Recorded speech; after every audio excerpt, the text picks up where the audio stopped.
یہ جو رمضان المبارک کا آخری عشرہ ہوتا ہے نا، یہ بڑا قیمتی ہے۔ میں پہلے بھی دوستوں سے عرض کرتا رہتا ہوں کہ ہم نا یہ آخری 10 دن اکثر بازاروں میں گھوم کے گزار دیتے ہیں۔ بخاری مسلم میں حدیث ہے، سیدہ عائشہ صدیقہ رضی اللہ تعالیٰ عنہ فرماتی ہیں آخری 10 دن جو رمضان کے ہوتے تھے حضور خود بھی بیدار ہوتے تھے، ہمیں بھی بیدار کرتے تھے۔ رسول پاک صلی اللہ تعالیٰ علیہ وآلہ وسلم نے پتہ ہے روزے دار کی فضیلت کیا بیان فرمائی؟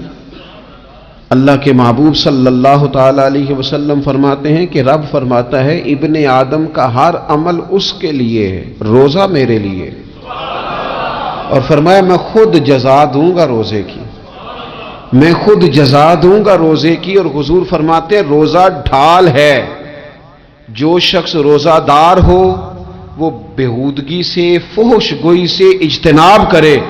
اور اللہ کے محبوب صلی اللہ تعالی علیہ وسلم فرماتے ہیں اگر کوئی شخص اسے گالی دے، اگر کوئی شخص اس سے جھگڑا کرنا چاہے تو پتہ کیا جواب دے؟ اسے کہے بھئی میں روزے دار ہوں، میرے منصب کا تقاضا نہیں کہ میں تیرے ساتھ الجھوں۔ اور رسول پاک صلی اللہ علیہ وسلم فرمانے لگے اوہو اتنی بڑی بات۔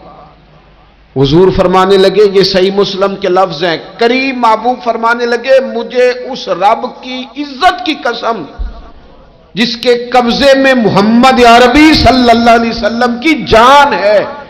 حضور فرماتے روزہ دار کے منہ کی خوشبو اللہ تعالیٰ کے نزدیک قیامت کے دن مشک کی خوشبو سے بھی زیادہ بکت والی ہوگی۔ اس کے منہ سے جو خوشبو آتی ہے قیامت میں مشک پیچھے رہ جائے گا، اور رب کی بارگاہ میں صرف روزہ دار کے منہ سے۔ اگر تیرے منہ کی خوشبو رب کو اتنی پسند ہے تو تجھے بھی تو اپنے منصب کا خیال ہونا چاہیے۔ میرے رسول پاک علیہ السلام نے فرمایا روزہ دار کو 2 خوشیاں ملیں گی، ایک خوشی اس وقت ملتی ہے جب وہ افطار کرتا ہے، اور فرمایا ایک خوشی اس وقت ملے گی جب وہ اپنے رب سے ملاقات کرے گا، جب وہ اس سے ملے گا تو اس وقت روزہ دار کو خوشی ہوگی۔ بخاری مسلم میں حدیث ہے، سیدہ عائشہ صدیقہ رضی اللہ تعالیٰ عنہ فرماتی ہیں آخری 10 دن جو رمضان کے ہوتے تھے حضور خود بھی بیدار ہوتے تھے، ہمیں بھی بیدار کرتے تھے۔ یہ راتیں بیدار رہنے کی ہیں، شب قدر کی تلاش کی ہیں۔ نبی پاک نے اعتکاف فرمایا ہے، کوشش کریں جو تو اعتکاف بیٹھ رہے ہیں وہ تو بڑے باعث مبارکباد ہیں، جو نہیں بھی نہ بیٹھ رہے وہ بھی اپنے اپنے علاقے کی مساجد میں کوشش کریں 1 رات مل جائے، 2 مل جائیں، 4 مل جائیں، جتنا اضافی ٹائم ملے آخری 10 دنوں میں وہ مسجد میں گزاریں۔ زیادہ سے زیادہ وقت قرآن پاک پڑھیں، استغفار پڑھیں، درود پاک پڑھیں، یہ 3 ہی وظیفے ان کے ساتھ۔ اور رات کا وقت کوشش کریں قیام میں گزرے، نوافل میں گزرے، جہاں جہاں بھی آپ اس کو ہم نے ضائع نہیں کرنا، تو جہاں موقع ملے کوشش فرمائیں، یہ وقت ضائع کرنے والا نہیں ہے۔ یاد آتی ہے تو آنسو بھی نکلتے ہیں، دعا بھی نکلتی ہے۔ تھے کچھ لوگ پچھلے سال جو اس سال موجود نہیں ہیں، وقت تیزی سے گزر رہا ہے، تو یہ سعادتیں بڑی قیمتی ہیں، ان کو ضرور حاصل فرمائیں۔ میرے دوستو خوشی تو جو ہوگی سو ہوگی، لیکن یہ لفظ بڑے حسین نہیں کہ روزہ دار کی رب سے ملاقات ہوگی، یہی لفظ بڑے باکمال نہیں؟ ایک روایت میں تو یہ ہے نا کہ روزہ میرے لیے ہے میں اس کی جزا دوں گا، اور ایک روایت میں یہ ہے کہ روزہ میرے لیے ہے اور رب فرماتا ہے میں خود روزے کی جزا ہوں، یعنی باقی نیکیوں پر ثواب ملے گا، روزہ رکھنے والے کو رب رحمان ملے گا۔ نبی اکرم صلی اللہ تعالی علیہ وسلم کے امت کے صوفیاء نے نا کچھ چیزوں کو بڑا کھولا ہے۔ عارف رومی کہتے ہیں کہ ایک دن نا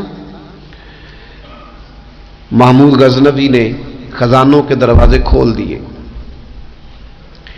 اور فرمایا بھئی میں نے آج ہر چیز کھول دی ہے، جو جس چیز پہ ہاتھ رکھے گا وہ اسی کی ہو جائے گی۔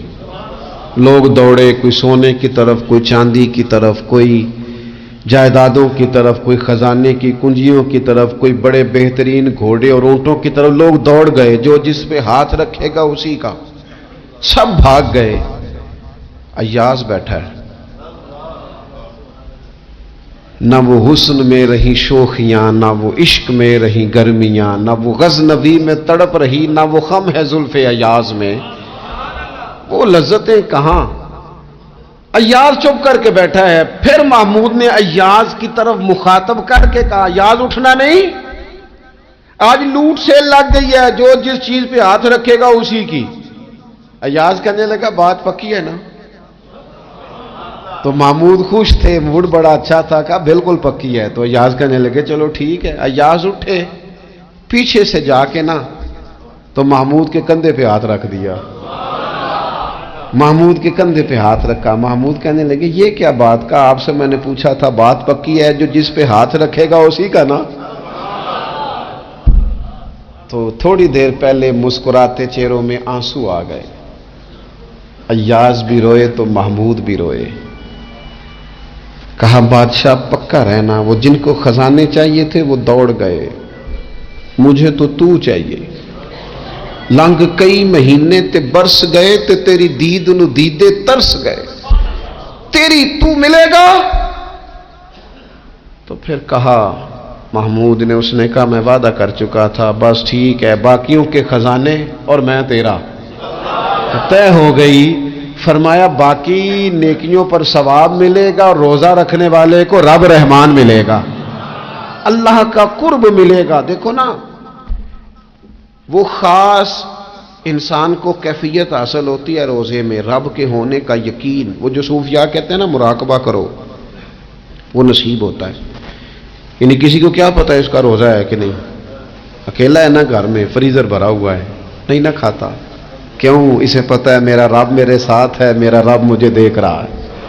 بس یہ تصور توحید پکا ہو جاتا ہے رمضان، تو پھر اللہ تبارک و تعالیٰ کی بھی خاص رحمت اور کوئی خاص ہی اعزاز۔ حضور فرماتے ہیں جنت کے کئی دروازے ہیں، ایک باب ریان ہے، اس سے صرف روزہ دار گزریں گے۔ آواز ہوگا روزے والے آ جاؤ، وہ آ جائیں گے، فرمایا اس خاص دروازے سے گزرو، جب گزر جائیں گے تو فرمایا بند کر دو بھائی، اور کوئی نہیں گزرے گا یہاں سے، دروازہ ہی مخصوص ہے، ان کا اعزاز ہی ذرا زیادہ ہے۔ تو میرے عزیز رمضان شریف کے اندر وہ منصب کا بس خیال رکھیں کہ میں روزہ دار ہوں، اس احتیاط کے ساتھ۔ اور دوسری جو رمضان کی چند عبادات ہیں نا، سب سے پہلی تو میں عرض کروں گا تراویح کے حوالے سے۔ یہ بات یاد رکھ لیں کہ نبی پاک علیہ الصلوۃ والسلام نے فرمایا جس نے ایمان اور احتساب کی نیت کے ساتھ رمضان میں قیام کیا، اللہ اس کے پچھلے سارے گناہوں کو معاف فرما دے گا۔ اور ایک مقام پر نبی پاک صلی اللہ تعالی علیہ وسلم نے بیان کیا، یہ مشکات میں موجود ہے، حضور فرماتے ہیں رمضان اور قرآن دونوں قیامت کے دن بندے کی شفاعت کریں گے۔ رمضان کہے گا یا اللہ میں نے اسے دن بھر کھانا کھانے سے باز رکھا، اور تیری بارگاہ کے حکم کے مطابق اس نے اپنے آپ کو ان چیزوں سے بچا کے رکھا۔ اور قرآن کہے گا مالک رات میں نے اسے نیند سے روکے رکھا۔ کیا مطلب؟ اس نے کھڑے ہو کے عبادت کی، اگرچہ اس سے مراد شارحین حدیث نے تراویح بھی لیا ہے، تہجد کی نماز بھی لیا ہے، صلاۃ اللیل بھی لی ہے، لیکن میرے عزیز یہ خاص ربط ہے قرآن مجید کے ساتھ تراویح کا۔ مسنون ہے رمضان کی راتوں میں قرآن مجید اور تراویح کا پڑھنا۔ اگر تھوڑی سی نا طبیعت میں صرف تبدیلی پیدا کی جائے، میں نے دیکھا ہے کہ جو لوگ کہتے ہیں نا میرا وقت بڑا قیمتی ہے، بڑی ساری جگہوں پہ آپ کو بیٹھنا پڑتا ہے، بیٹھیں آپ 2 گھنٹے بیٹھیں، 3 گھنٹے بیٹھیں۔ میں نے دیکھا ہے لوگ جاتے ہیں کسی دفتر میں تو رات کو ہی چلے جاتے ہیں اس علاقے میں، کھڑے ہیں، پاسپورٹ کے دفتر کھڑے ہیں، شناختی کارڈ کے دفتر کھڑے ہیں، امیگریشن کی لائنوں میں کھڑے ہیں۔ کچھ ذہن تو بنائیں کہ میں نے رات کھڑے رہنا ہے اور اپنے رب کی عبادت کرنی ہے۔ تراویح کو ذرا ذوق سے آپ اگر تھوڑا ارادہ کر لیں گے نا، یعنی کوئی ایسا مشکل کام نہیں۔ میری تو رائے یہ ہے کہ پہلے 3-4 دن ذرا جم کے ذہن بنائیں، اور تھوڑا سا نا روٹین کو بدلنے کی کوشش نہ کریں۔ جس امام صاحب کے پیچھے تراویح شروع کریں، کوشش کریں ساری وہیں پڑھیں۔ روٹین بدلنے سے بھی سستی آتی ہے، ایک دن یہاں گئے 2 دن وہاں گئے، تو یہ روٹین بدلنے سے بھی بعض اوقات سستی آتی ہے۔ کوشش کریں ایک جگہ پہ قرآن شریف سننا شروع کریں اور پھر پورا قرآن مجید وہیں پہ سنیں، اور تھوڑا ذہن بنائیں۔ میں نے دیکھا ہے ہمارے استاد صاحب اس طرح کیا کرتے تھے کہ بہت تھوڑا کھانا افطاری کے وقت، تھوڑا، اور ان سے کہا جاتا آپ بزرگ آدمی ہیں، اتنا کم کھانا کیسے نظام چلے گا؟ تو فرماتے تھے میں 1 چپاتی اور آدھی چپاتی کھا لوں گا لیکن تراویح کے بعد، اب اگر زیادہ کھانا کھاؤں گا تو طبیعت میں سستی آئے گی، میرے لیے کھڑا ہونا مشکل ہو جائے، سادہ سا کھانے کے ساتھ افطاری کی جائے گی۔ اور تراویح کے لیے اپنے آپ کو ذہنی کہاں ٹائم ملتا ہے سارا سال قرآن پڑھنے سننے کا، یہ تو اللہ نے موقع عطا فرمایا ہے، تو تھوڑا سا اگر دلچسپی پیدا کی جائے، بڑا بڑا سونا قرآن مجید پڑھا جاتا ہے مساجد میں، بچے بڑی بڑی خوبصورتی سے، تو اللہ کا شکر ہے جگہ جگہ پہ۔ اور مساجد کے علاوہ بھی میں نے دیکھا ہے، ہم سے لوگ مطالبہ کرتے ہیں کہ ہماری فیکٹری میں رات کو بھی کام ہوتا ہے، اتنے سارے ورکر ہیں تو بچہ کوئی مل جائے قرآن شریف سنائے، فلانی جگہ بھی اتنے لوگ ہیں تو اگر موقع مل جائے، تو اگر تھوڑا ذہن بنایا جائے، شوق پیدا کیا جائے تو اللہ تعالیٰ فضل فرماتا ہے، انسان کو طاقت ملتی ہے کھڑے رہنے کی۔ ایک تو تراویح، روزہ، تراویح، اور تیسری بات ہے سحر اور افطار۔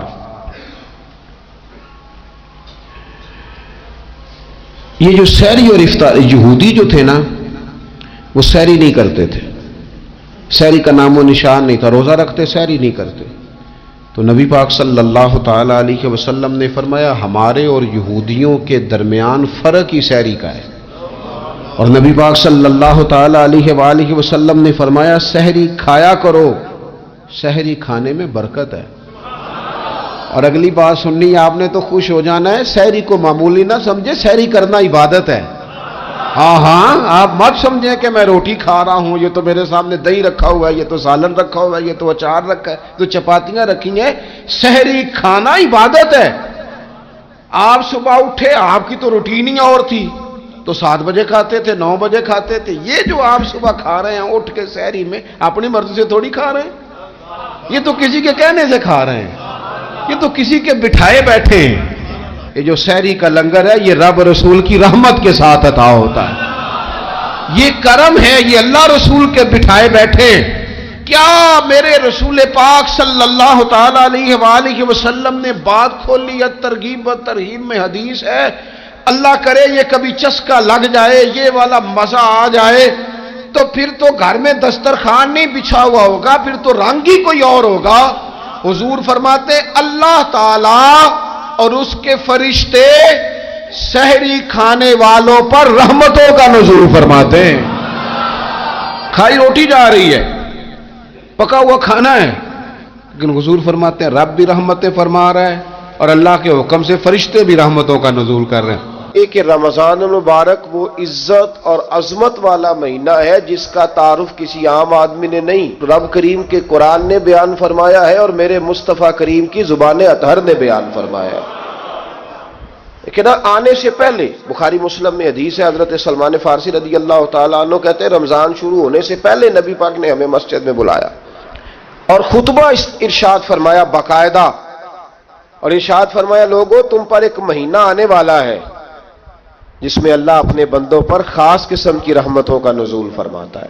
خود رسول پاک نے ہمیں کس قدر زیادہ اس مہینے کا اکرام کرنا ہے اور کس قدر زیادہ اس کو اہمیت دینی ہے اور کس قدر زیادہ ہمارے لیے وہ باعث عظمت ہے کہ جس مہینے کے فضائل خود رسول پاک علیہ السلام نے بیان فرمائے، اور نبی پاک صلی اللہ علیہ وسلم نے فرمایا کہ اس مہینے میں تم نفل پڑھو گے تو اللہ فرض کے برابر ثواب عطا فرمائے۔ حضرت انس بن مالک رضی اللہ تعالیٰ عنہ فرماتے ہیں جب نبی پاک علیہ السلام نے رمضان کی شان بیان کی تو صحابہ کا یہ مزاج بن گیا کہ وہ اپنے سارے کام رمضان سے پہلے سمیٹ لیتے تھے، رمضان شریف سے پہلے سارے کام سمیٹ لیتے، لینے دینے کے معاملات صاف کر لیتے، خریداری ہو جاتی، گھر کے اندر کوئی کام کرانا ہوتا تو وہ رمضان سے قبل کرا لیتے، یکم رمضان کو وہ مسجدوں میں ڈیرے لگا لیا کرتے تھے، وہ کہتے تھے نیکیاں جمع کرنے کے ایام۔ سب سے مصروف ترین زندگی ہمارے نبی پاک صلی اللہ علیہ وسلم کی زندگی ہے۔ 23 سالوں میں نبی پاک علیہ السلام نے 2300 سالوں سے بھی زیادہ کام کیا، بڑا مصروف وقت تھا حضور کا، بڑا مصروف۔ ہمارے یہاں نا میں ایک جگہ پہ حاضر تھا تو ایک بزرگ تقریر فرما رہے تھے، وہ کہہ رہے تھے اب خانقاہوں میں جو اللہ اللہ ہو رہی ہے وہ چھوڑ کے باہر نکلو، اب میدان میں نکلنے کا دور ہے۔ تقریر ختم ہوئی تو میں نے کہا حضرت ناراض نہ ہوئیے گا، ویسے کون سی خانقاہ میں اللہ اللہ ہو رہی ہے جہاں سے آپ باہر نکال رہے، تو دور ہی گزر گیا اللہ اللہ کرنے کا۔